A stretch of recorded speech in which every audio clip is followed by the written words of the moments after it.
Christopher de Santiago with BloodyYellow.com.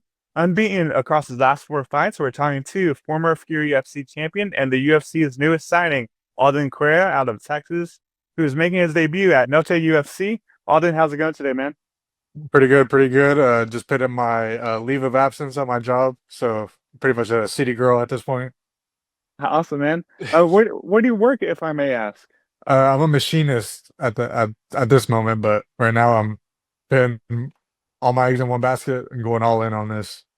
Awesome, man. Well, it was very cool to see, you get signed by the UFC a couple of days ago. I guess when did the call come for you?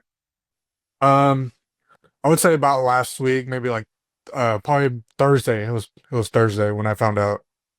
Awesome. I mean, and how many days notice is this fight?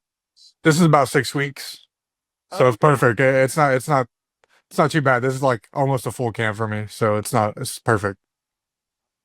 And at 27 years old, do you feel like this is the right place, right time for you to be making your UFC debut? And like, I guess, did you kind of expect this call to come after your last fight?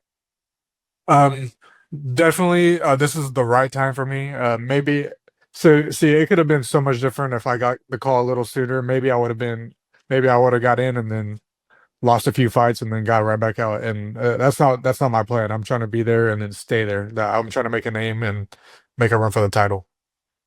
Awesome, man. And I know the job's not finished, but I guess how happy are you to, finally get this opportunity to prove that you're one of the best fighters in the world? Man, it still feels very surreal. It really hasn't hit me yet, and I don't think it'll hit me till maybe once I leave for the UFC to the fight. I don't think it'll hit till then. So it still feels a little unreal. It feels like it's not really happened, but uh, I'm excited. When I got the call, I was shaking. I was shaking in my truck. I was like half asleep when they called me. So I'm excited. I'm ready to go. And which part of Texas are you from? I know you train in Houston, right? Houston, yes, sir. Awesome. I guess Noto UFC is finally coming to Texas, our home state. I guess what do you make of, fighting in front of your home state, and what do you feel like the energy will be like? Man, it'll be great. I know Texas is gonna have my back. He's really from Brazil. He's not even he trains in Mexico, but he's a Brazilian. He's not a Mexican. So I know the fans will have my back for sure. So this will be a great night. And is there like I don't know what your heritage is. Is it is your family from Mexico? And my father's from Mexico, and then my mother's from Tennessee. Oh, cool. So I Yes, guess is sir. there any like significance in fighting in Noche UFC because they do commemorate Mexican Independence Day, and obviously they did it at the Sphere, but I guess is there any special impact for you? Yeah, man, I have a lot of pride for about my heritage.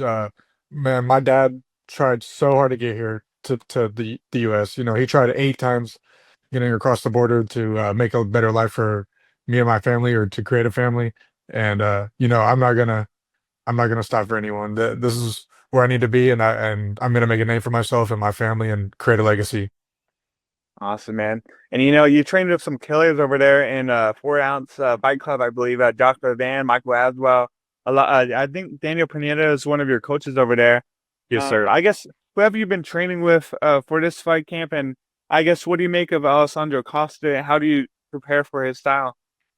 Right now I'm training with Daniel Pineda, Joshua Van, like you said, Jacob Silva, one of the Fury FC flyweights, Artenius Young, and Joseph McCamish, my jiu-jitsu coach. I think it's perfect. This is going to be a perfect camp for me. I have Josh, one of the best boxers in the UFC, greatest takedown defense in the UFC at the flyweight division. Uh, I don't think we're going to see anything special from Alessandro. Um, I don't think he brings anything crazy to the table.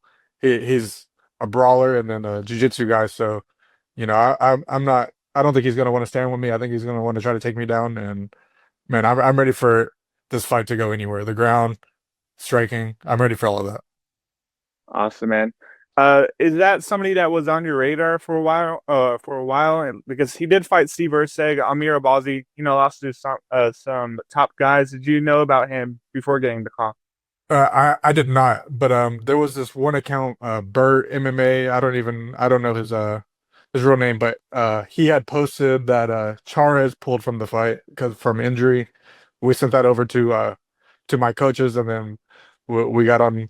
They started working on that to try to get me on that. So Alessandro wasn't on the radar or anything like that, but once I came up, we saw that we tried to take the opportunity. Hmm.